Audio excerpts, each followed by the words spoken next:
Hey, it's what you got for me.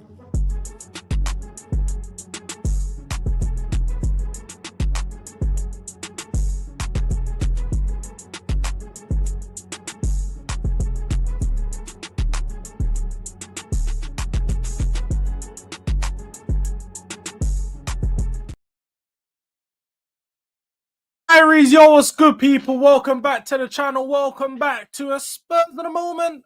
You guys know what time it is by now. Everything Tottenham. Well, do you know it's international break? So let's just say we're covering football today. Spurs of the moment's just in the title. You know what it is by now. But make sure if you're just checking into the video, you smash a like on this one. Do not forget to subscribe if you haven't already, because as you can see above my head, we're on the road to 5K. On that last final lap, 4.5K we're on right now. Big up to all the people for helping us get there. But as I said, onwards to bigger and better things, and the 5K is around the corner, so I need your help, your support, and your appreciation to help push me there. And then away from that, you can become a member of the channel by tapping the link in the pinned comment now. You can become a delinquent, become a descendant. Just tap that link and choose your membership. And also, you can scan this right here. Scan the QR code to buy me a coffee, because we are coffeeless today. No lattes, chai latte, mochas, and all of them things. We're not on that set today. So if you guys want to donate, buy me a coffee, feel free to by scanning that QR code. But big up to everyone that's inside. As said, it is international break at the moment, so it's a bit of a slow news week, you can say. But we're building into a weekend of Premier League football is upon us. We've got the return where we'll be going up against Aston Villa. And then we'll be returning in the Champions League midweek against Monaco away, which is going to be a tough game. Look forward to it, the return of the Champions League, so it's only right, but going to be a tough away game because we know what happened to Man City in that reverse fixture. And then away from that, we're going to go over... Oh, yo, my chat's bugging. What's going on? See, I knew there was something wrong because my chat is not showing. See, I can see you guys chatting now. Let me do this. Give me a second. I'm going to have to refresh people because I can see you guys in the YouTube chat. But oh, wait, it's coming. I think I just need to refresh. My StreamYard's bugging. 2 secs. Sorry, people. I know it seems to be always me, man. Always.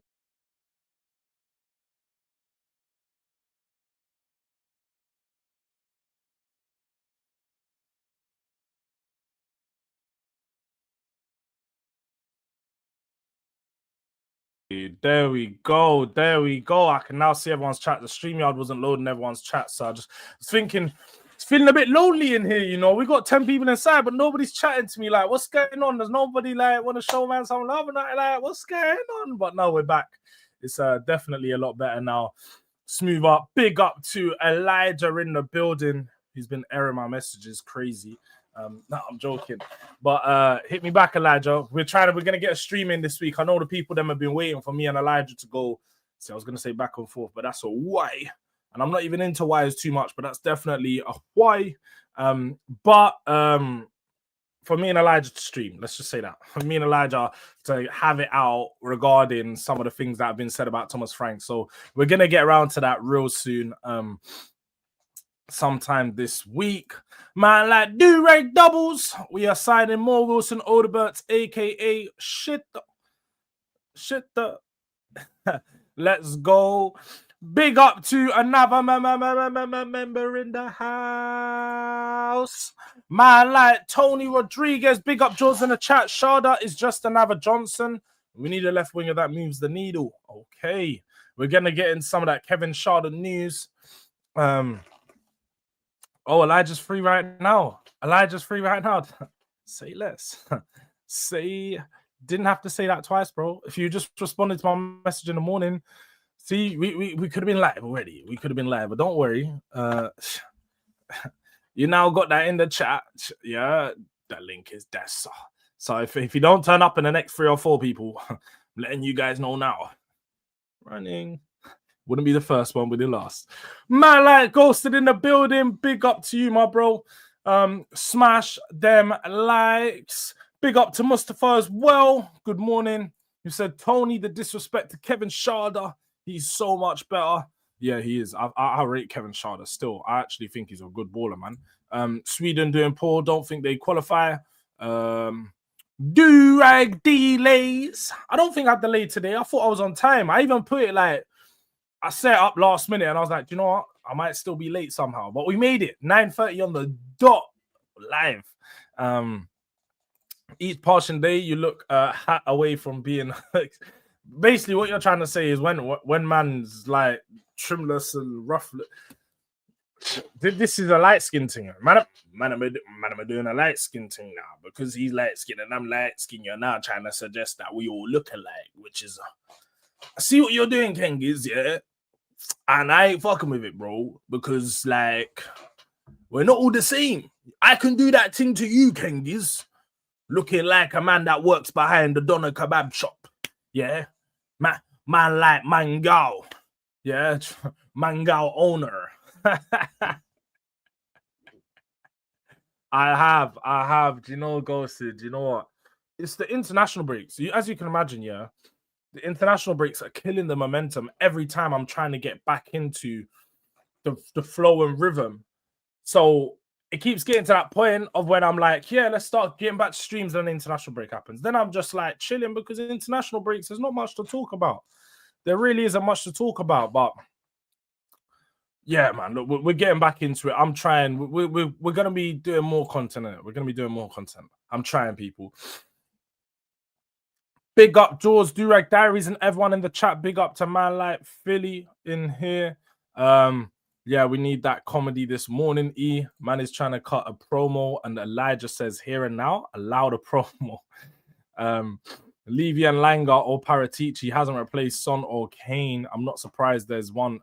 The one Spurs legend's hard to replace. Yeah, definitely. They're definitely hard to replace.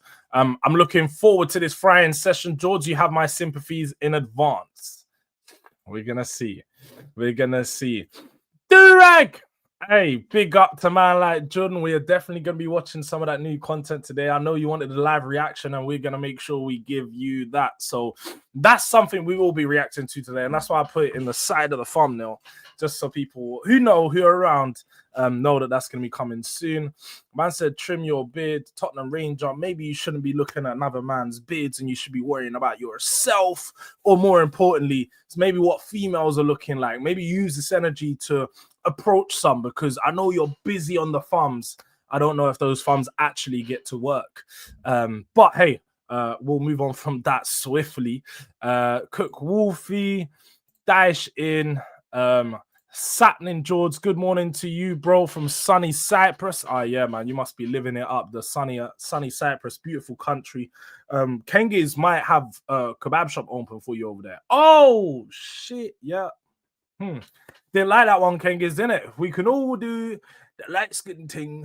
I can do the Turkish thing. Yeah, we can all do it. You know? Oh, sorry, this Cyprus, Turkish is different, but you know what I mean.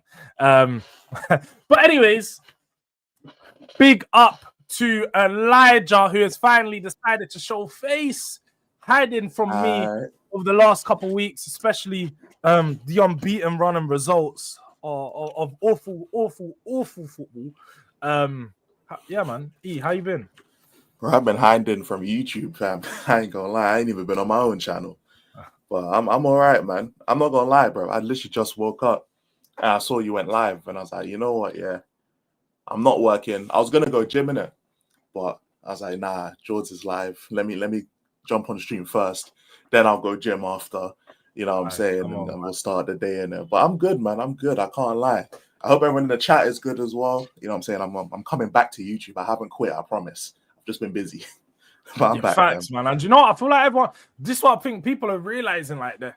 Everyone having this, like, it's not just me who's inconsistent. We all have a little bit of inconsistency, especially like I said, I think it's the international break, people, because it kills the momentum a lot of the time. You get out of the rhythm. So when you try to get back into the rhythm, then the rhythm gets killed again because there's another international break. It's like there's no point in us making content at this point. You might as well just use this for a period as a break, because we're gonna going through the effort of making bare content for most of it to not be relevant and then not really to get the love that it should. And you know, ultimately, like, we're not doing the content for views and stuff, but we want to get some love back. It's always nice to feel appreciated when you're putting in time and effort. So make sure you're liking the button, people, or liking the video, not liking the button, smashing the like button, liking the video, but also subscribing to both of our channels. Too much of E, man like Elijah Tosi, as John says over there. And then obviously myself, Durag Diaries. You guys are here now, and most of you guys in the chat subscribe. So I know what I've gone already. But if you haven't already, make sure you guys are doing that. But you know, let's get down to the business and what's actually been going on. Obviously, like us, you can see in the title. I don't know if people have seen. Odobert and Tell have been doing their thing at the moment. You know, international break, under 21s yet again. They're both picking up goals. Odobert got 2, Tell scored another penalty. But on the score short, nonetheless, this is off the back of last international break they've done it. And I'm pretty sure the international break before that, they both had pretty decent performances. How are we feeling about our young, up-and-coming forwards and where they're at with their progression? Because obviously, when we last spoke, you felt very strongly about Tell. I know Jay still feels extremely strong, but I know you just don't really rate Tell. But then obviously got a goal in the Premier League as well since we last spoke. And then obviously, like I say, in the international breaks. Where are you at with these two at the moment? Thing is with Tell, right, is Tell, he reminds me of Richarlison in terms of, I like his instincts. You know what I'm saying? Like, he has good instincts, and it's like he's obviously trying, isn't it? That's why I say it reminds me of Richarlison, because Richarlison has good instinct in terms of like what to do.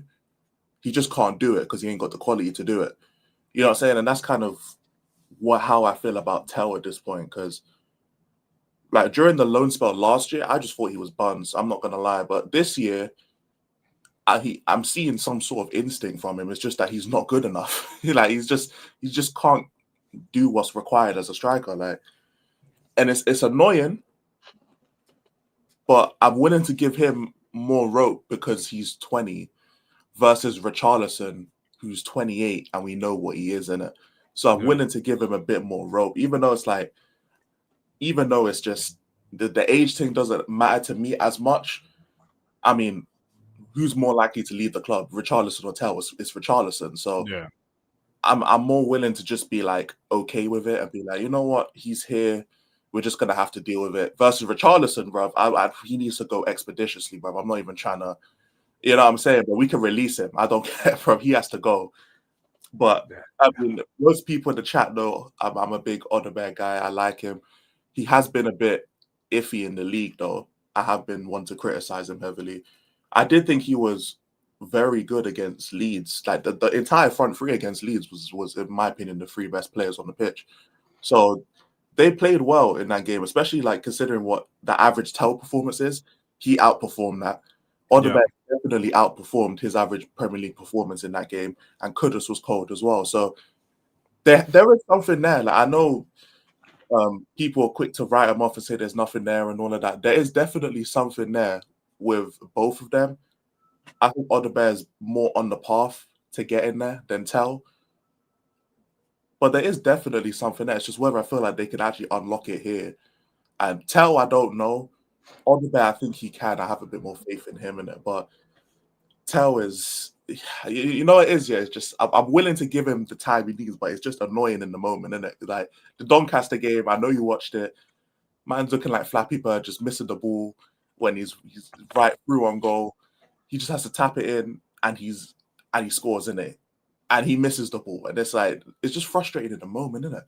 Just having to watch that. But yeah, he's one of those players, and like I say, very frustrating in the moment, but he plays on confidence. So when he's feeling himself, like I say, he plays on instinct, and he does a lot of instinctive things. You think, oh, this is good, it's smart. Like I like what he's doing there in the Leeds game. A lot of the times when he was dropping in a little bit deeper to bring the defenders away from each other, to sort of create that space in behind for either Odobert or Kudus to running behind. I was thinking, oh, he's being a bit smart here. And he was creating those opportunities. And the goal that he eventually got came from him making sort of a shorter run and then a longer run in behind.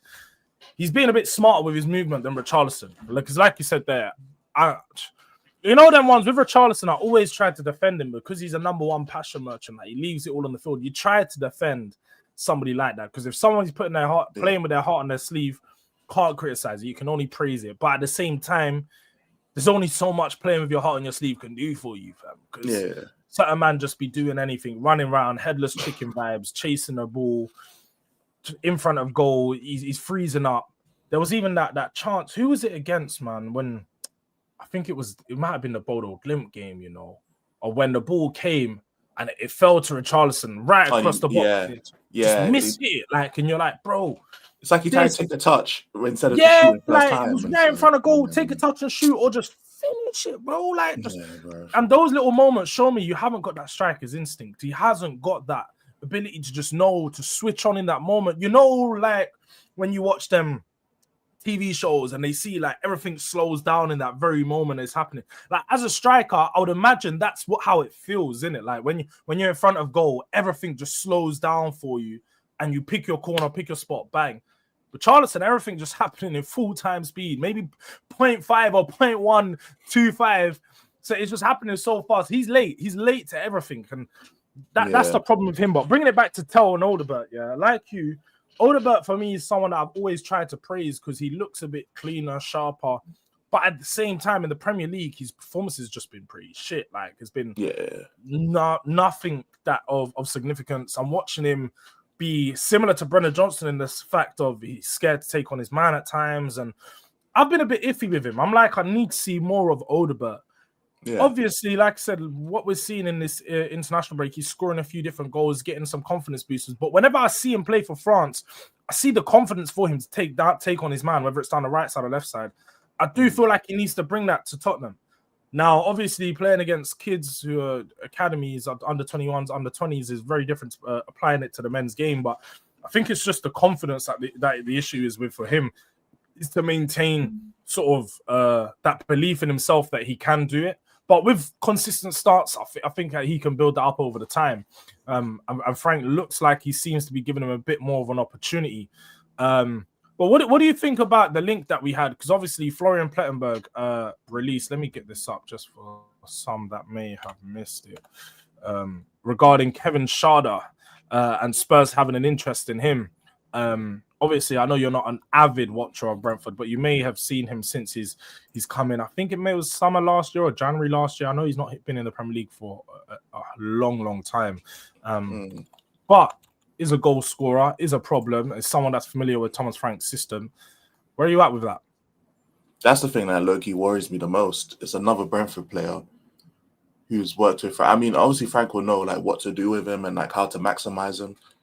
The only thing is that we're picking up another Brentford player. You know what I'm saying? Or we're picking up a Brentford player. It's like it's not that he's a bad player. It's not that, you know, he won't be impactful for us or useful or anything like that. It's nothing like that.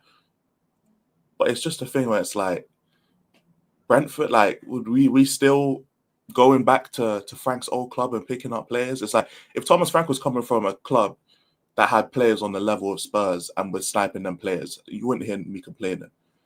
But like the high commodities have already left Brentford.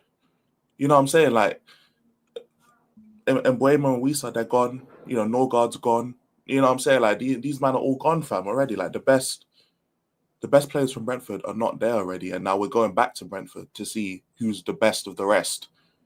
And it's like, I'd rather we just go to a different club and look at someone else, innit? I mean, I'm not going to act like I know this guy's game in and out. I don't. You know what I'm saying? I don't know, innit? But one thing I do know is I automatically get like warning signs, you know, like I'm just flashing red warning signs that we have to go back to Brentford to find a player that Thomas Frank has already worked with instead of trying to buy a better player that Thomas Frank hasn't worked with. And like, you know, someone who's a bit more proven, someone who's, you know, like got a bit more talent, a bit more explosive, you know, especially someone, because I think Schade plays more on the wing or something like that. So someone who actually suits something, someone a bit more creative, you know, like I don't know. It just kind of screams like, you know, the second option. You know how Spurs be in it, where like they'll try and act like they're going for people, and then they'll settle on someone like this and be like, oh, but we tried, you know, we tried to get Rodrigo, and it's like, bro, you already knew you wasn't getting him. So this is just, you know what I'm saying? Like this is what it just sounds like, man. It's just, oh, get someone who Thomas Frank knows. You know, we know Thomas Frank will get something out of him because he did it at Brentford and convinced us that he's worth it. You know? Yeah, do you know what it is? Yeah, I hear your take, and I don't necessarily think it's a bad take. Like Kevin Schade isn't a big name. It's not, as a few people have said in the chat, he's not a proven top winger. I don't think he's necessarily the player that takes us to the next level. So with regards to signing him, I can understand some people being a bit reserved. Like I'm not here bouncing up and down and, you know, shaking my bum violently, as Deji would say, for this guy. But I can say that it could be smart, a smart type signing for if we needed some. Now, this is where the problem is. If we didn't sign Tell, this could have been the player that I would say will come in at the Tell level and be an option and provide us some strong depth at left wing. Because I know some people are comparing him to Brennan Johnson in the chat. Yeah, I think you guys need to watch him a bit closer to see technically he's levels above Brennan Johnson. I don't think there's a comparison on the technical level that these two have. And I actually looked at it. He's actually been at Brentford for a few years. I thought he's only been there for like 18 months, but it seems he joined in 22 to 23, so it might have been their first season in the Premier League, maybe halfway through that year. And then got injured the year after, so only made like 11 appearances. But then last season had his strongest year, scoring 11 goals in 31 Premier League games, which is, I mean, it was a good year for him, a strong year scoring-wise. Didn't get that many assists, but was another option for when Mbeumo and Vissa wasn't scoring. He was the next person or the next available option. Now, when you talk about going to that next level, when you said Savio and them, man, that's where I think the problem will be for a lot of Spurs fans is we've gone from thinking we're getting a Savio, a Lookman, a top left winger, and I think we need a top left winger. We're playing Champions League ultimately. As much as I think Kevin Schade would be a good option, like we said, he's just not the option or the type of player that takes us to the next level. It doesn't really add us because let's be real, yeah. I know we're not there at the moment. But if we're a club who is ambitious, you start signing players from now to win you the title. Now, obviously, we're not going to win the title this year. We're probably not going to win it next year. But you start making the plan towards that and you sign players that are going to get you to that level. Do I think Kevin Schade is going to be one of those players that help us push that level? No. I don't even think he's a player that helps us push into that top four. And that's where the problem is. We need players that are now going to push us into that top four and say, you're the best team behind Arsenal or Liverpool. Yeah, in fact, even what Philly says, lazy scouting, bro. Like that's, I mean, you man in the chat know scouting has always been one of my biggest problems with the higher ups in it. The scouting has been dreadful at this club in it, and I've always like maintained my position that with better scouting, we could actually push forward with the players that we need in it. But Schade just go back to Brentford, look at someone the left winger who's probably the best left winger they have left. And see if we can get him. It's lazy, bro. You know what I'm saying? It's just, oh, we already know Thomas Frank worked with him. It's like, nah, man. Nah, that just screams Tottenham, fam. It screams Tottenham under Levy as the chairman. Like that's what it screams as, bro. And I know Levy's still here because he's part owner, but like, nah, this is shit, man. Yeah, shit. Yeah, and the thing is, I feel like it's another. Like again, I'm not dissing the player people because I actually think he's a good player. I need to see a lot more with regards to the goal scoring side of things. But it's another one of those where it's just like, oh, he's young. Let's go and get him and see what happens. 23 years of age. You know, like one of them where it's sign of like slightly a cop out because when they sign him, we say we're signing him for potential. Then he never fulfills that potential. And then we've wasted the money similar to Tell. And it probably will be, oh, he doesn't cost a lot of money. We can do that, 35, 40 million. But no, because now that's 80 million on Tell and Schade, if that was the case. And we're making the same mistake Chelsea did when they signed Gittins and Garnacho. You can go sign one player for 90 million or you sign two bums for 80. What are we doing here? Like, you got to make a smart decision here. Just go get the one-star player. That's the one that's going to be a difference maker between you guys winning the trophy or not. So, yeah, we definitely need to be a little bit smarter with these signings. And I don't think Kevin Schade is the right player for that. But look, I don't really think when you're getting too much January news in October that is too reliable. I think obviously it's very convenient that it comes out at the start of an international break. So yeah, look, I think with that one, take it with a pinch of salt, people. We'll actually have to see how that plays out a bit closer to the time, and we'll probably see a bit more stronger links for the January transfer window coming into that. I'd say December, sort of early December, late December, you start to see more concrete stuff. But let's go into the main reason we got E on here, because obviously, like we said, you know, this is a guy that called our manager a fraud, people. He wanted to pull the handbrake on the train and stop it at the next station. That's what he wanted to do. He was going to get rid of the train conductor, tell him to wait outside. We need a refuel. There was no fuel on the way. So I need to know, E, yeah, what's going on? 7 unbeaten, team's looking decent. The last game was definitely more of a better attacking output, and I suppose we looked a bit better. Attacking fluidity looked a little bit better. Where are you at now with the last performance with the team, and looking ahead to the games coming up? Because obviously it does get a bit tougher over the next 4 weeks. Yeah, obviously I've learned to clarify. I'm not Frank out in it, so the whole conductor thing, man's just pulled him to the side and told him pattern up in it. You know what I'm saying? Hey, fix up, because bro, it looks like you're taking the wrong track, fam. You know what I'm saying? I'm trying to get to Stratford. You're leading me to Clapham Junction, bro. Like, you know what I'm saying? It's 2 completely different areas, bro. You know what I'm saying? But I mean, I haven't really changed my stance, to be fair, because the things that I wanted to see improve haven't improved necessarily. So no, I haven't changed my stance. But winning cures everything, innit? And one thing I've always maintained is that I want to see us get top 6. If with all of the problems I see in the squad and the way we play and the build up and all that kind of stuff, if despite all of that we hit the target of top 6, then I have nothing to complain about anymore. Like, you know what I'm saying? Because like, yeah, we can complain all day about the way we play and the way we say, oh, I can do that. You know what I'm saying? I complain about the way we play, the way we invite pressure, our building out the back, and all these things I talk about on my channel. But at the end of the day, if you're still winning enough games to see a level of success that I'm happy with, then I can disagree with the method all I want. But if you're doing it, you're doing it. And as of right now, we are on track to do it. The only reason, again, like I'm as harsh as I am, I guess, because to be fair, it's a harsh stance, is because that's just the type of person I am. That's all it is, isn't it? It's not a Frank thing. It's not, you know, it's not a Spurs thing. It's not a content thing. I'm like this in real life. This is just how I am, innit?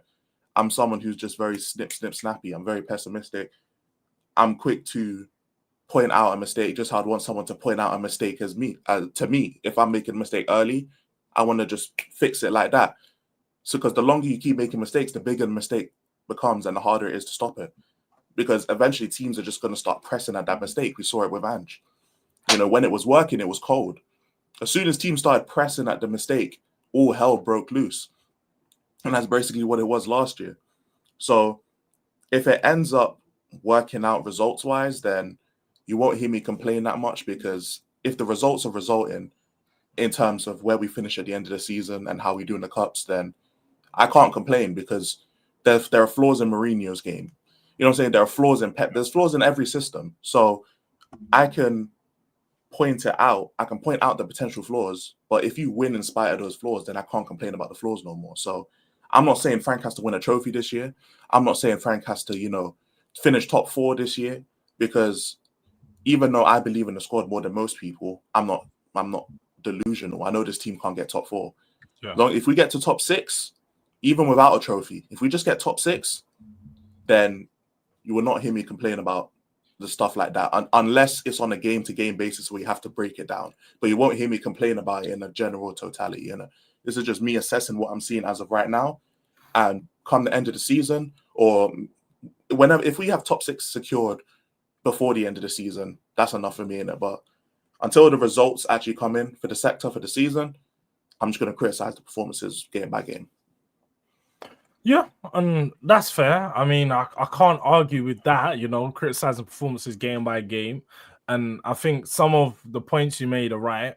But I want to go back to, because obviously, like you said, winning cures all problems. It does. But I don't want to focus on that. I'm not trying to be somebody that's just going to go, look, we won the game, so we played brilliant. Let's actually look at performances and judge the performance for what it was against Leeds. I think we played good in periods.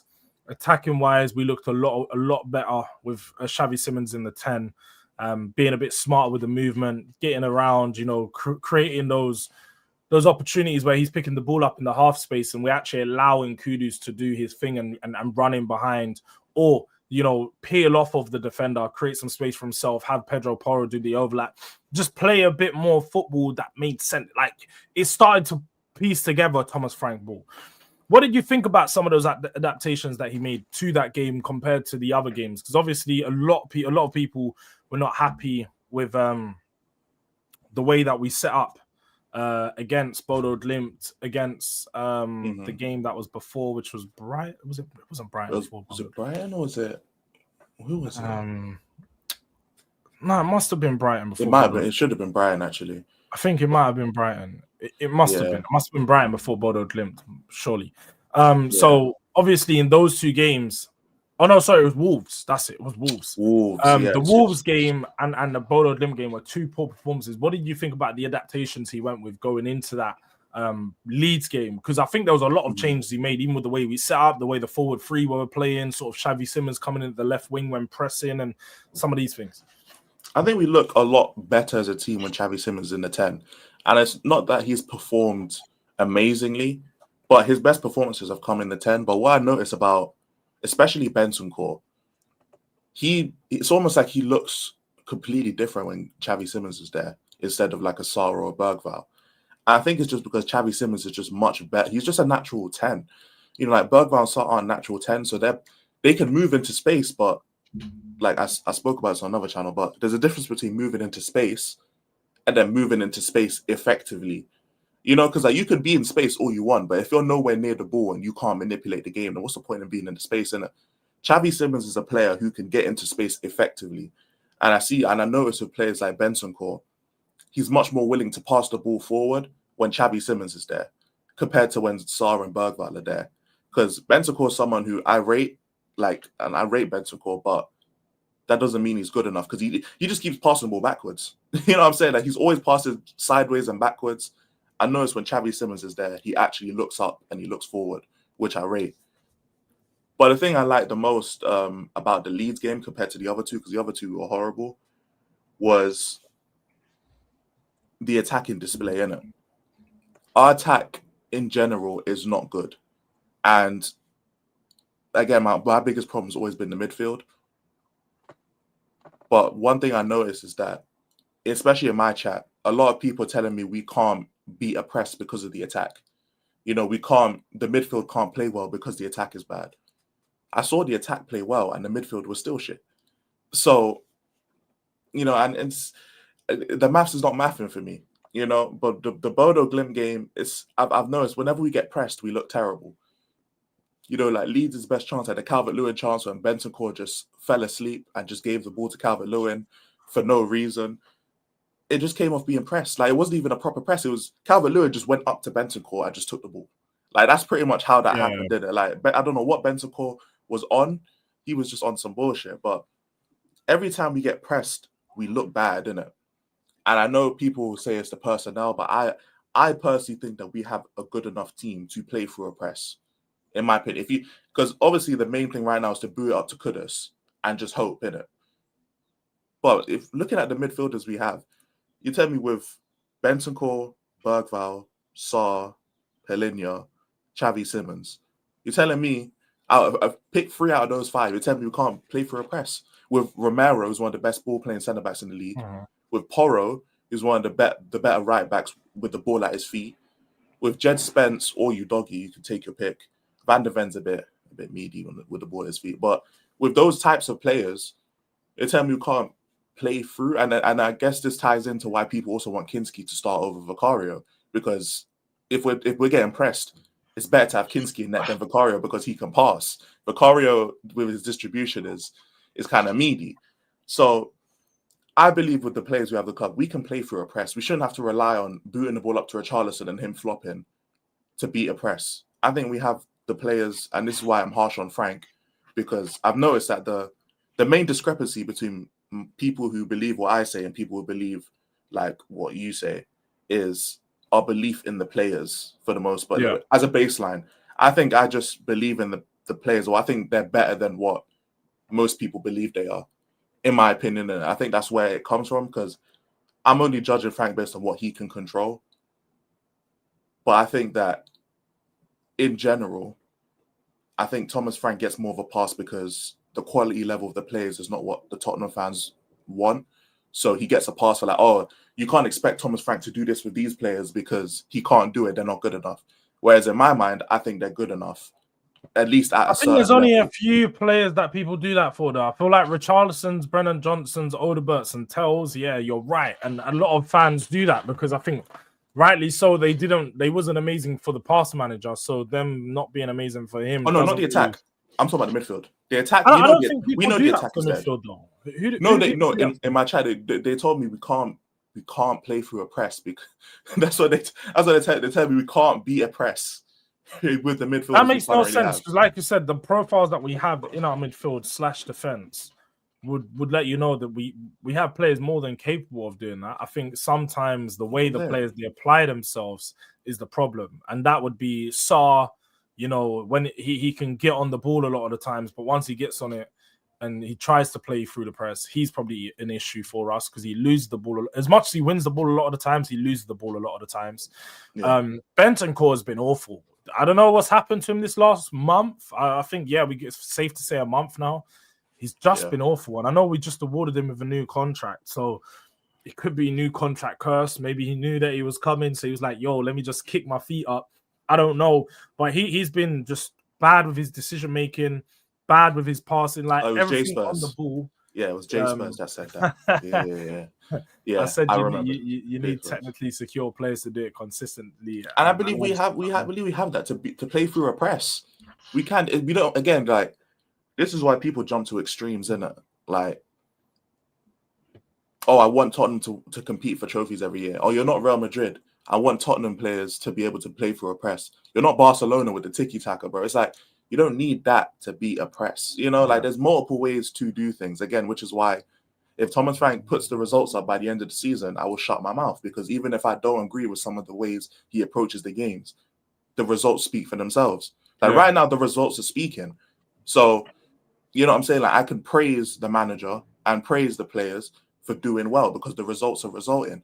I'm not about to because our November run is difficult. If he loses like the bigger games, that's not going to be. I'm not going to be here saying, "Oh, I told you he's a fraud." It's not going to be that. But I've already said like I'm going to be because I've already said it.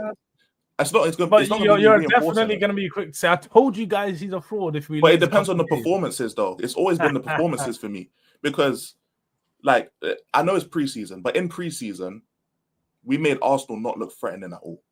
You know what I'm saying? If we're able to replicate that in the Prem, but we end up losing, you're not going to hear me be like, "Oh my God, Thomas Frank, it's you," or you know what I'm saying? Because again, it's performance. It's not been the results for me. It's never been the results for me. It's just a performance. Like if we had batted up Wolves, like all the games we've dropped points in, if we batted up all of them and the results just didn't go our way, I'm chilling. You know what I'm saying? Because I can't blame the manager for us badding up a team and we just get unlucky and we don't win. You know, because results don't equal performances and everyone knows that. And it's the first season for the manager. I'm just looking to see good performances, structured performances from the team. And because I'm not expecting us to win a trophy. I said this after the PSG game. I said, I'm not expecting us to reach a final, let alone win a trophy. So to act like I'm waiting for all these, I need these results so we can win a trophy. No, I want a trophy next year because obviously the manager needs a season to get everything together. But I'm looking more so at the performances, not the results themselves. So like, I understand the results are good right now, which fair play to the manager, well done, because he's a big part of that. but the performances haven't looked great. I think the results themselves have papered over the cracks. They're not. There's been a lot of them that haven't looked great, but I think early on in a tenure of a manager, that's what you want to see is when the performances aren't looking great, can you still grind out a result? Is the mentality still in a good place where you guys are focused on getting a point or getting 3 points, pulling away? You know, coming back from 2-0 in 2 games within the last couple of weeks, that showed me a lot of character. We had 3 games back to back where we had to come from behind to get goals. And but look at the teams we're coming back from, the last 2 minutes. But like, it doesn't matter though. Ultimately, you're in that situation. You get yourselves into those positions. It's about coming back and making sure you don't lose the game. Every team can go 2-0 down. Like you said, the Brighton game, what happened? It was just 2 individual mistakes. It's not like we played horribly. I thought that game we actually played pretty good. Might have been one of our better games attacking-wise with regards to the amount of creation that we had. But it's just 2 mistakes that killed us. We had to come back from that. What did we do? We showed the character to come back and get those 2 goals to get back into the game. I think that's the most important thing for me is early on is showing that character. Like you said, the performance is, again, really important as well. But when you do look at some of the options that he's been forced to choose, I think you can sympathize with him. You can sympathize with the lack of attacking creativity when you're playing with Richarlison. Like when we saw Tell up there, it already looked different. Didn't look way better, but it looked a little bit better because we saw something different. We're like, oh, we can attack in a different way. When we get Solanke come back, obviously Kolo Muani is now available. So I think when he comes in, we've now got another way of attacking. We've got another option, another type of player to feed through.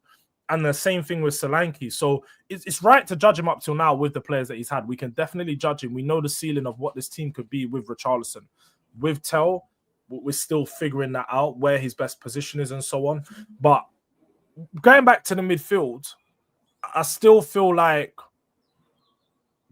Frank does have some selection issues. I don't think playing Bentancur and Paulinho in a lot of these games is smart. So like in the last game against Leeds, I didn't feel like we needed that to pivot in our midfield. I felt like it probably would have been smart to start off with a Bergvall, start off with a Sarr next to Paulinho, because he looks to be the more consistent defensive midfielder for us at this moment in time. And then you've now got someone who, like you said, who's a bit more technically proficient and can help us play through the press. So if it's Bergvall, if it's Sarr, you know, come it might be good. Sometimes maybe good, sometimes maybe a bit shit. But you have to figure that out. He started off the season well, so maybe give him those games to pick up back into form. But Frank's working on the solutions, and I think the solutions are going to come soon. I think as the games go on, like I said, we've got tougher games coming up. This is where you start to judge the team a little bit more performance-wise. Maybe not with the results, but definitely with the performances. Like, how do we perform against these top clubs? Do we go from behind, and can we come back if they're 2 goals or 1 goal ahead? Can we take a lead in the game? Can we actually smash one of these teams up? Because right now, I feel like we've only had proper strong games against Burnley and West Ham, who are 2 of the worst teams in the league. Can we do that against a strong team to show that we can, you know, we can go par for par with these top sides, whether it's a PSG, Monaco, Villa, Newcastle. We've got all these teams coming up in our next 5 games, so it's going to get tough. But talking about some of these next fixtures that are coming up, like I said, we go from Villa to Monaco to Newcastle. Oh, sorry, it's Monaco. Is it Monaco, Villa? No, Villa, Monaco. Let me get this up. I fucking forget. Getting the Premier League game in between, because I know we got Newcastle after the Premier League. Everton, that's it. Everton away, then Newcastle, then Chelsea. So the next 5 is tough games because we've got 3 away games in Monaco, Everton, and Newcastle, and then Villa and Chelsea as our home games. But they're 2 teams that are going to give us very tough games.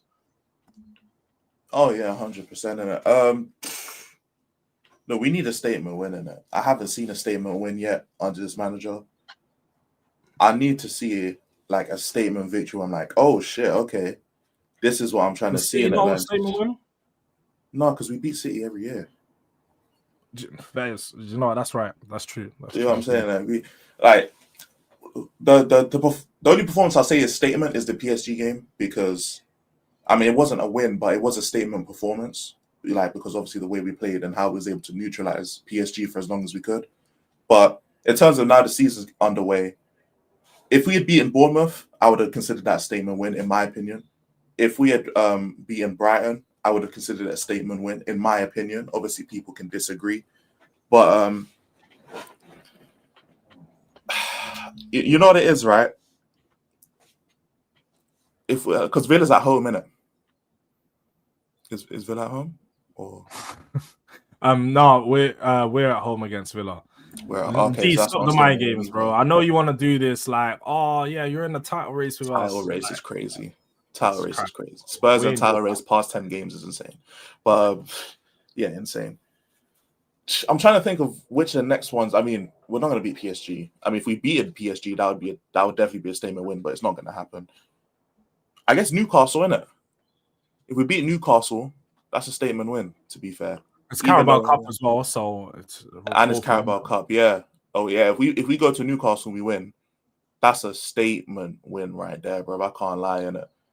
So yeah, the thing is, I know it sounds bad, but like the first 6 to 7 games, I said we should be winning all of them. Realistically, obviously that's not how it panned out. That's highly unrealistic. Winning your first 7 games, come on, man. As a manager, is it? Not many managers. Looking at the teams we had to play, is it that bad? And also, do you want them to do that after what happened to Mourinho and Ange after they had their amazing starts in the first 10 games? Yeah, but this is a different manager. I'm not painting the new manager with the brush of the old managers, isn't it? Like he gets to create his own story. That's the great thing about the managers. Yeah, but it's still the Spurs story. I mean, there's still it's the Spurs story, sure, but it wasn't the Spurs story to beat United in the final, is it? So, I don't really care too much about past figures. That's why I say we haven't beaten West Ham. I don't give a shit. West Ham under Graham Potter and their shit. Doesn't matter how long it's been since we won there. Same thing with Brighton. Brighton, they're a nice team, innit? They're cool. You know, they're never gonna push for Europe, but they're a tough place to go to. We should be beating Brighton. I don't care. Bournemouth, same thing. You know, they'll never get Europe, but it's they're a nice, tough team who press that. We should be beating Bournemouth if we're serious, innit?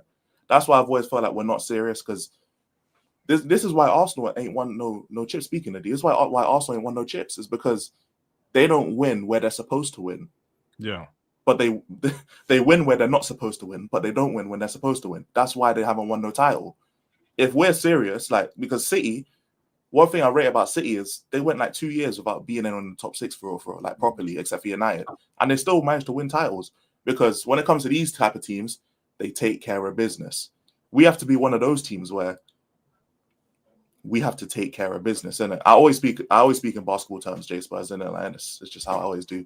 But yeah, we have to take care of business against these teams. And when I see we don't do that, then I get nervous, innit? Because we're not necessarily gonna beat the Liverpools and the Chelseas and those type of teams that we're not necessarily gonna beat. No, your point stands though. We should, because I'm not being funny. Look, beating those teams doesn't take you to the league. It doesn't take you to the top of the table. But what it does do is it gives you that confidence going into every game, knowing you can beat every team. I think Arsenal know that over the last couple of years, because they've had strong results, they go into every game thinking we can win. There's no game they're shook of anyone. They go to away from home at Anfield and they still think that they can win. That's because they've maintained a record over a couple of years that they turn up in all these big games, and the smaller games are the problem. I'd rather be a team that has problems against the small teams than the big teams, because Spurs historically, man. Yeah, man, I'll be honest, because Spurs historically have had that issue where in the bigger games, we cause ourselves problems, or we can beat a few giants. We'll do a few giant slayers type shit in a season where we beat a big team once. So when we beat Liverpool last year, Carabao Cup, we're like, yo, Spurs won the only teams to beat Liverpool this year, and then we go get slapped up 4-0 the next time. That's my problem. I feel like if we done that and then we lost against a small team, I wouldn't when we used to. I remember when under Conte, I think we beat City 3-2. Remember that time when Harry Kane come back last minute, bang, and then the next week we lost to Burnley. As much as that hurts and it was annoying, yeah. Or Southampton or Burnley, it was one of those two teams. I'd rather it be that way around than we're slapping up Southampton and then we're getting spanked by fucking Man City. I'd rather it be that way around. Now, it's easier to flip that mentality to, look, we know we can do it in this game. We need to just step up in the smaller games. Then doing it in the smaller game, they're flipping it to the bigger game. I hear it, but this whole mentality thing with the players, bro. I mean, man. These men are professional footballers, bro. If they ain't got that type of ego and confidence that they can do it, then a lot of them I don't know how they got there. You know what I'm saying? It reminds me of when, and to be fair, I need to call you out on this, bro. The whole you can't sub off people at halftime in it because of their morale.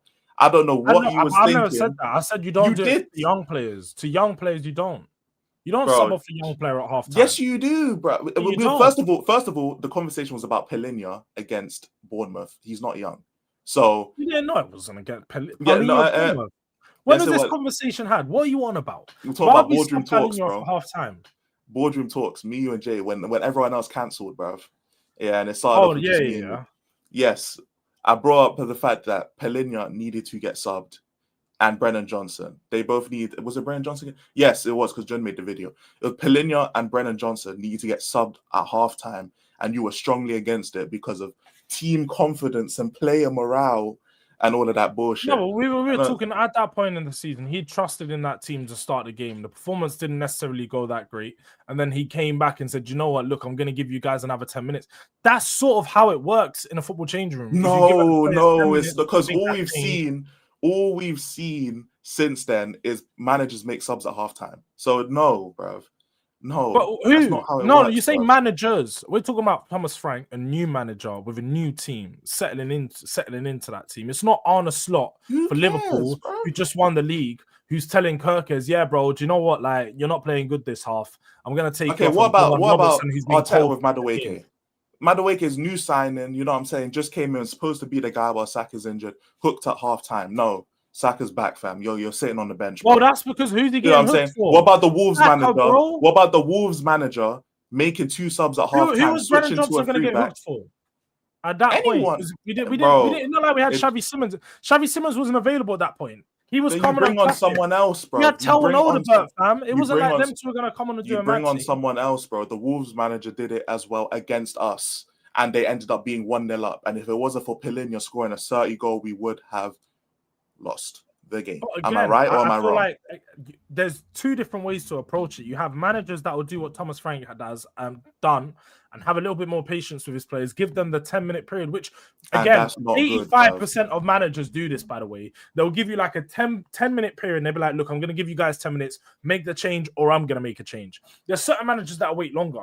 We know through our experience, especially when we had Ange last year, that was something that Ange done a lot of the time, rarely made a halftime substitution. Yes, the top managers will hook players at halftime, but it's very rare that they'll do that for a player's confidence. And as D has kindly confirmed, he wasn't hooked, he was injured. Madueke is still injured till this day, low. So that's fair. Maybe if you're gonna state some facts, you need to fact check yourself. Wolves manager. Wolves manager.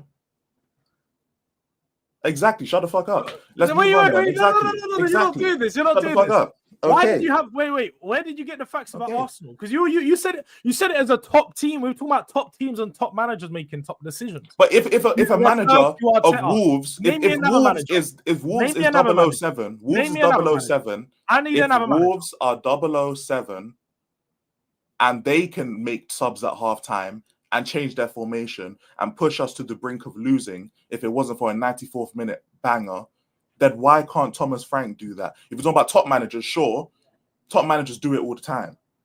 The problem is Wolves, who are bottom of the league, also did it.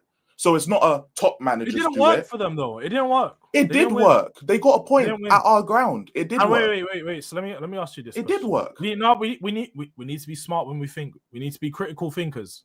Yeah, that's what. So I'd like to think my people around me, E, J, and critical thinkers. Yeah. Before they made the sub, how many points did they have from that game? There's no way we're doing this. No. I need you to answer the question. Answer the question for me. Okay, all right. I'm gonna answer your question, but then I have to ask a question as well. All right, I'm gonna answer it. I'll make my point, and then you'll make your point. And okay, well, you'll make your point first, so I'll answer your question. No, go on then. So how many points? So it was 0-0 at halftime. So how many points did 0-0 get you? 1. At the end of the game, how many points did they win? 1. They didn't gain shit, bro. They didn't gain No, they did gain. Well, okay, all right, let me ask you this. What was your prediction for the Wolves game before the game started? What's the scoreline prediction? Probably like 2-0 Spurs. All right, shut the fuck up then. What the fuck? They gained a point off your prediction because Wolves are shit and we are at home. Wait. Wolves are shit and we are at home and you were okay. So because we went into halftime drawing 0-0, that's okay. Does man think that I'm good, fam? Because I make a prediction doesn't mean that score was guaranteed. That score was in Gary. I made a Are you prediction. serious? I'm wrong. So, I made so, a if, lot of so wrong it's predictions. okay. I So do a because prediction okay, show, let me ask you and I this. Let me actually ask you this. just to So go is it correct okay? Is it you okay? rightly, I do a prediction show. So is I it get most of my okay? predictions wrong. Jords, you're not getting I away get with most this. of my predictions It's wrong. no, Don't you're use not my getting away with predictions this. as a Is it barometer. okay or not? So if we go into a game drawing 0-0 against Wolves, who are 005, it's okay for us to end up drawing the game. Is that what you're telling me? I never said that. Now you're making another point. No, because is it? Did we drop? Did we gain a point in that game, or did we lose 2 points in that game? All I'm saying is we scored in the 90th minute. We gained Did a point. we gain We 2 definitely points? gained Did a we point. drop 2 Definitely points, or gained a did we point. gain a point in that game? Hey, in the 90th minute, we had 0 points. In the 95th minute, we had 1 And that point. is the problem. If And that isn't that is gaining the a point, problem. if that That's isn't the- gaining a point, then I That's don't know what is. That's the problem. It is gaining a point. I don't That's know the what problem. We are at home against a team who has lost 5 out of 5 games, and we have to gain a point I'm in just the last clarifying minute facts. just to draw against them. And you know why? It's because the manager at halftime switched from a 4-2-3-1 to a 3-4-2-1, made 2 substitutions, pressed us, and got a lucky goal. That's why. And then they sat back. That's why, because the manager made subs and made the formation but now you're change. making it to be That's the what substitutions happened. where But that's what happened because they dominate. George, But we made subs after that. We made subs after that. We didn't change nothing tactically though. We didn't. But the only thing we did at the end. Subs that came on wasn't performing. Did any sub that Thomas Frank made actually come on and perform? Bro, no. Okay, let's say it. No, they didn't. And you know why they didn't? Because we didn't change anything tactically But to not all the adapt to time. what Wolves did. You don't always need to change it tactically. In the first half, George, were we not the better team? Were we not the better team in the first half, George? We was. So we didn't need a tactical change. No, yes, we did. No, we did because they changed tactically to adapt to us. At that point, the game was even. At that point, you make a tactical change. But bringing on a different player isn't changing tactics. It's just bringing on another player. Again, so you bring on a different player who brings you a different quality. You expect the performance levels to change and rise. That's what you do in making a substitution. When you change Brennan Johnson for Odobert, but we all know we don't have that level of player. We all know we don't have that level of play. So you need to change tactically. So the players that he brought on didn't perform. The tactics that he wanted to change to maybe didn't work because the players that he brought on didn't perform. The only thing he did tactically is bring on another attacker and put Kudus on the left. That is not tactic change, bro. That's all he did. He put Kudus on the left for like 15 minutes and then brought on an extra attacker. That's all he did, bro. And that was to counteract what Wolves... Yeah, but he made the substitutions so late, bro. That's the problem. Like, I understand him not making a sub at halftime. I understand it because we were the better team. We were creating chances. I understand. I'm not advocating in that game specifically he make halftime changes. However, when you see Wolves make halftime changes, make a formation change, and all of a sudden the control that we had in the first half isn't there no more, you can say Wolves didn't create any chances. They scored a lucky goal. Wolves did score a lucky goal. I'm not arguing that. But the point is the control of the game.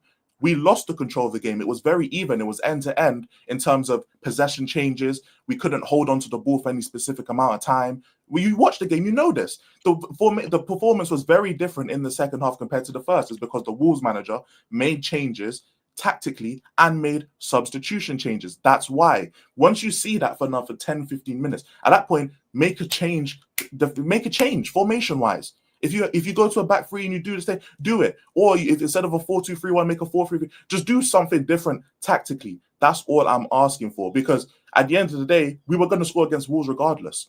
The only problem is we just allowed them to control the game in the second half because they made changes tactically and we didn't. The Wolves manager adapted to how we played, changed it up, and then ended up not controlling the game outright, but they were able to battle us properly with the players that they had on the pitch. And that's my overall point, is like, if Wolves can do that and they haven't won a game this season, then that's worrying, because if Wolves, who are 005 at that point in time, are able to do what I've been asking Thomas Frank to do, and then everyone's running to but the top managers don't do it all the time. Bro, Wolves just did it and they're bottom. So that proves to me that anyone can do it, because if Wolves are bottom of the league and they can do it. You're making a point that anyone can do it, because he did do it. Like I'm not speaking of hypotheticals. This happened. No, but I'm talking about what actually happened. You're making a very easy point. Yes, making a change. Anyone can make a change at halftime. That isn't the point that I wasn't making. I get that anyone could do that. I'm not saying it's wrong to do that, but it's usually most managers don't. My point is most managers don't. They'll have a halftime talk for a reason. You have a halftime talk to let the players know at halftime going into the new half, I would like to see this. I'm going to give you this opportunity to change to do this, and if you don't, I'm going to make a sub. Some managers would be like, "Oh, do you know what? I'm going to take you off because I need to see this," and then they're going to make a tactical take him change. off. If you've been stinking up for 45 minutes, always what a manager's going to choose to do. And that's in what particular, I need to see, in that game, when you're looking at the attacking players that we had to bring on, because when you look at the bench, we had Johnson, Odobert, and Tell, Scarlett. There wasn't no real attacking options that we could change for. And that's what I felt like one of the biggest problems at the moment has been. Because who did he bring on when he first made the substitution? Brennan Johnson. So it wasn't like he could have made. Now, if you're talking about the midfield, again, he did make a change. But again, the midfield change wasn't good enough at that point. Because I think who did he bring on? Johnson, and then he shifted Simmons inside for like 15 minutes or something like that. And then Simmons got subbed off. So I get your point. The tactical change could have been made, but he chose not to do the tactical change because he trusted in the players to make the change. And that was his downfall in that game. That was his downfall. But that's in a singular game. And again, when you look at the performances is the problem. The tactical when you look at the players available on the bench, problem that's going to be a consistent problem for us. On the PSG game, the same problem. Bodo Glimt game, same problem. These substitutions aren't at a required level, so he doesn't feel confident enough to change it so early because the quality of the substitution isn't that good. Bro, the whole point of Thomas Frank is the tactical setup of the players, bro. Wolves literally did it in that game, though. It's like, why are we acting like you can't set a team up to perform well against the team you're playing against? The Wolves manager did it in that game. The Bodo Glimt manager did it. The Bournemouth manager did Iriola. When we have dropped points, it's not because we've dominated and they got a lucky goal. That hasn't happened in any of the teams we dropped points in. It's because we have been performing badly and we happen to come back. That's why, bro. It's not because we've outperformed them and they get scrappy goals. That's not how it was. And it was looking like that from the first half against Wolves. In the second half, that's not how it happened when they scored their goal. We weren't dominating them by any stretch of the imagination. Their goal was lucky, sure.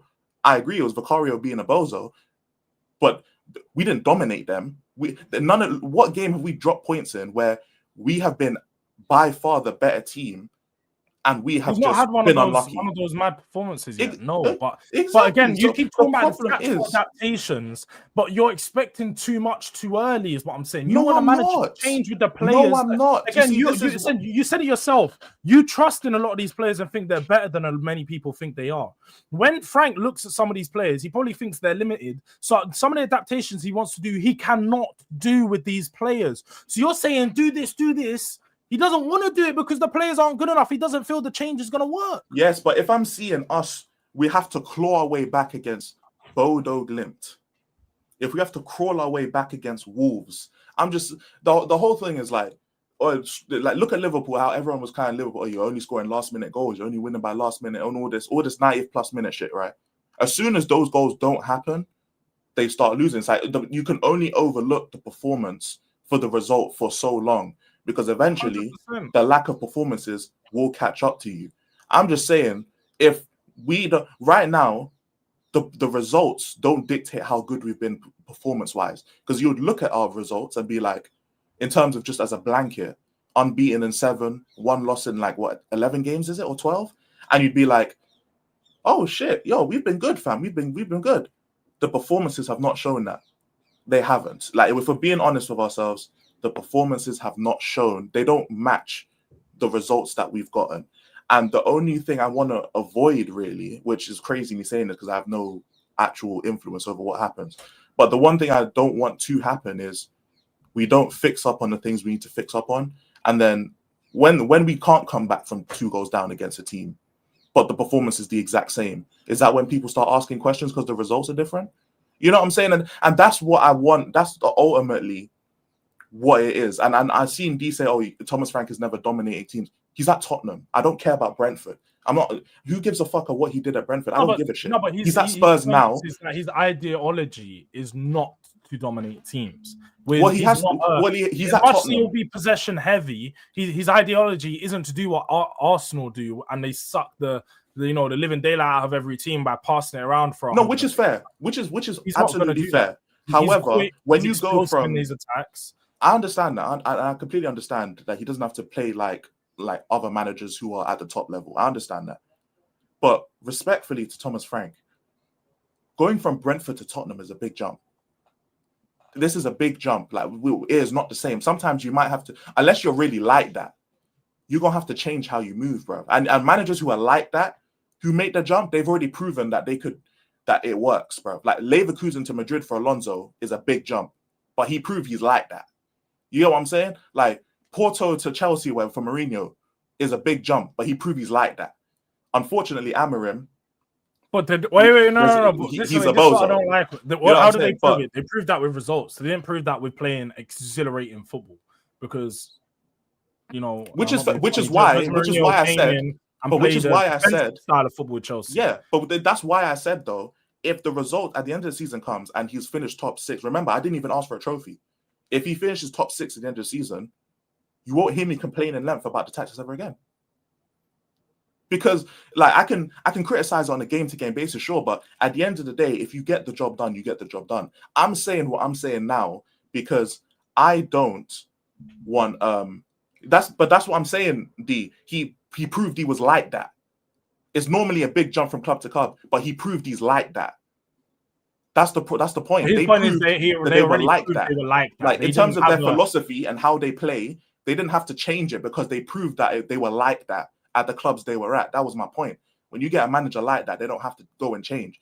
Thomas Frank, he's at Brentford, so I understand that he hasn't won nothing.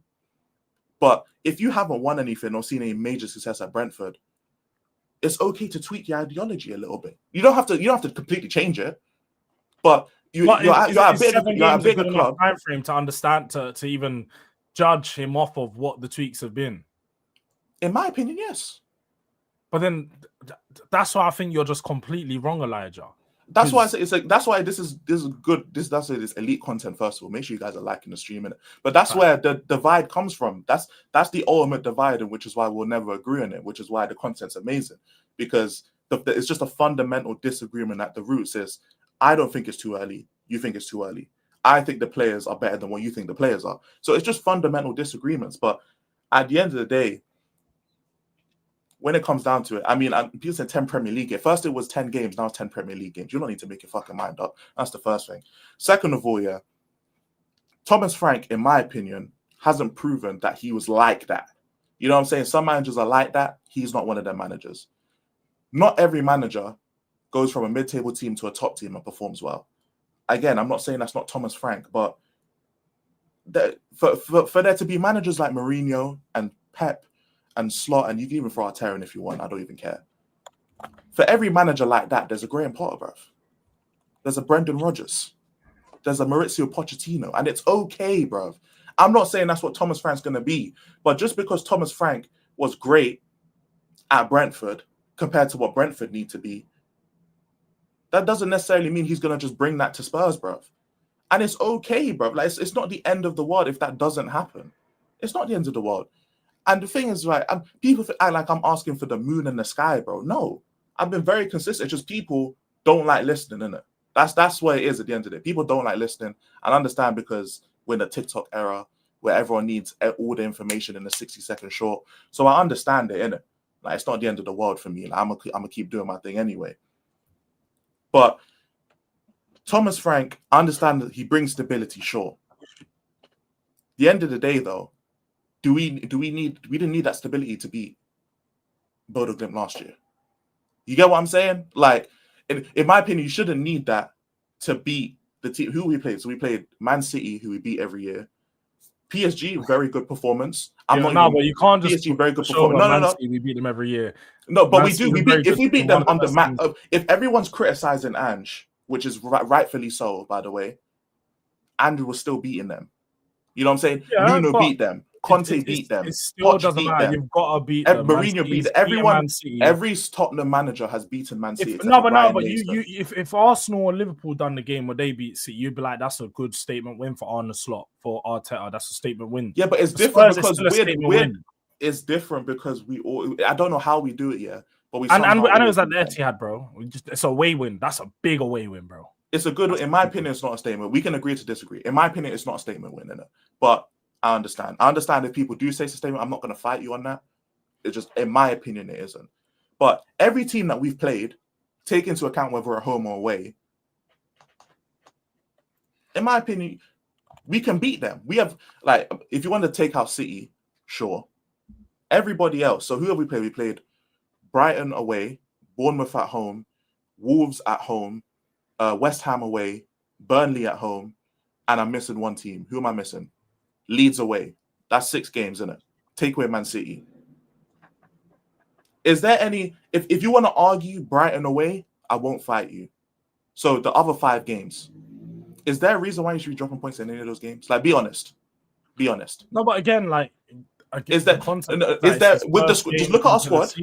No, I hear it, but just look at our squad. Look at the squad last year and say that we dropped games against we dropped points. Yes, but we understood. We understood that it was the manager. I'm talking about the start of the season before. We understand because at that point at the start of the season, both of us were Anjin. Yeah, I'm pretty sure you were still Anjin at the start of the season. So yeah, we were both Anjin early on in the season. So at that point, but I understand. In hindsight, we understand it's the manager. But looking at that time, no, but I would say it was the manager back then as well. The only reason, again, like against Leicester and that. Yes, we had way better teams and they were just performing better than us. It was the manager's tactics. Yes, like people don't. Obviously, I wasn't doing content back then in terms of like 2 years when Ange first got the job. So obviously, people won't know this about me. But when I first officially gave Ange the side eye was Sheffield, when we scored 2 90-minute goals to win the game. That was the first time I gave this manager the side eye. So if people think I'm doing this early for Frank, I did it early for Ange as well. But it took me so long. It took me until Tamworth to be Ange out because I give managers every single chance that I can until there's no chance. And I'm doing the exact same thing with Frank. And people are crying, bro. Not you, Jords. Not you. But people are crying. Like in the comments, you know what I'm saying, in the chats, man, them are crying, innit? And it's like, I understand you man are emotional, innit? So you'll cry. I get it, innit? Like, I go back to my great life. I don't know what you man got going on. But the problem is that it takes, I like to give managers as many opportunities as I can, innit? You're not going to hear me say Thomas Frank this season. You're not going to hear me say Frank out because I think that's ridiculous, personally. I'm going to call out where I see problems, the exact same thing I did with Ange. But because Ange wasn't getting the results, it wasn't a problem, innit? Because the general consensus was to be Ange out. But I'm doing the exact same thing I did last time. I'm going to call out where I see issues. I'm going to give Frank every single chance that he deserves. And then when I see that he can't finish top 6 and he doesn't have the capability of finishing top 6 whilst winning a trophy, bye-bye, bruv. That's all it is. Same thing with Ange. That's why I don't care that much about the Europa League in terms of not in terms of the trophy itself, but in terms of what the trophy means to Tottenham and going forward from it. Because Ange proved that he can't finish top 6 and win a trophy. He proved he can't do it. You know what I'm saying? So, no, that was Jay. That wasn't me. That was Jay that said that. But Ange proved that he couldn't do it. So, sayonara, bro. Fuck Europa League, sayonara. If Frank can't do it, sayonara, bro. It's going to be the same thing.